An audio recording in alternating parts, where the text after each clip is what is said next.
পেঁচাকোলা মাছ বাজারের সেই চিরচেনা রূপটি যেন চোখের সামনে ভেসে উঠল। গ্রামীণ বাজারের এই যে প্রাণবন্ত পরিবেশ, এটি কেবল কেনাবেচার জায়গা নয়, বরং আমাদের শেকড় আর সংস্কৃতির এক অবিচ্ছেদ্য অংশ। বাজারের সেই বিশেষ মুহূর্তগুলো, রূপালী ঝিলিক, ভোরে জেলেরা যখন নদী বা বিলের টাটকা মাছ ঝুড়ি ভরে নিয়ে আসে, তখন সূর্যের আলোয় মাছের আঁশগুলো যেভাবে চকচক করে তার কোনো তুলনা হয় না। দরাদরি এক শিল্প, মাছ বাজারে গিয়ে দরাদরি না করলে যেন কেনাকাটা অসম্পূর্ণ থেকে যায়।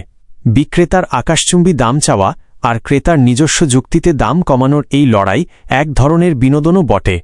সামাজিক মিলন মেলা, অনেকদিন দেখা না হওয়া পাড়া প্রতিবেশীর সাথে হঠাৎ দেখা হয়ে যাওয়া, কুশল বিনিময় আর বাজারের থলে হাতে নিয়ে আড্ডা, সব মিলিয়ে এক দারুণ ব্যস্ততা। মাছের বাজার মানেই শুধু কাদাপানি নয়, এটি গ্রাম বাংলার মানুষের সহজ সরল জীবন আর রসনা বিলাসের এক জীবন্ত প্রতিফলন। পেঁচাকোলা মাছ বাজার। মাছ বাজারের সেই চিরচেনা হাঁকডাক, টাটকা নদীর মাছের রূপালী ঝিলিক আর কাদাপানির গন্ধ, সব মিলিয়ে এক অদ্ভুত চাঞ্চল্য। গ্রামের মাছ বাজার মানেই তো পাড়ার পরিচিত মুখগুলোর সাথে দেখা হওয়া আর দরাদরি করার এক আনন্দময় লড়াই। তখনই পেঁচাকোলা বাজারের আসল রূপটা ধরা পড়ে। ভোরে আসার সুবিধাগুলো যেন এক অন্যরকম অভিজ্ঞতা। একদম টাটকা সমাহার। মাছ জাল থেকে নামানো লাফাচ্ছে এমন মাছ কেবল ভোরেই পাওয়া যায়। জেলেরা খাল বিল বা নদী থেকে সরাসরি নিয়ে আসেন। সবজি, চাষিরা নিজের ক্ষেত থেকে তোলা শিশির ভেজা টাটকা সবজি, যেমন কচি লাউ, লাল শাক বা ঝিঙে নিয়ে সার বেঁধে বসেন। সেই ঘ্রাণটাই আলাদা। গ্রামের সবজি বাজার।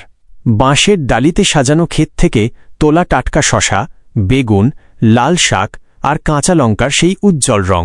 এই সবজির ঘ্রাণে যে প্রাণের ছোঁয়া থাকে, তা শহরের সুপার শপে কখনোই খুঁজে পাওয়া যায় না। সেই পুরনো আমলের দুধওয়ালা। সবচেয়ে বেশি মন ছুঁয়ে যায় সেই পুরনো আমলের বালতি হাতে দুধ বেচার দৃশ্যটি। স্মৃতি, কাঁধে বাঁক ঝুলিয়ে অথবা হাতে টিনের বালতি নিয়ে কাক ভরে দুধওয়ালার দরজায় কড়া নাড়া। দৃশ্য, বালতির ভেতরে দুধের ওপর জমা হওয়া সাদা ফেনা আর সেই বিশেষ পরিমাপক সের বা লিটার দিয়ে মেপে দুধ ঢেলে দেওয়া।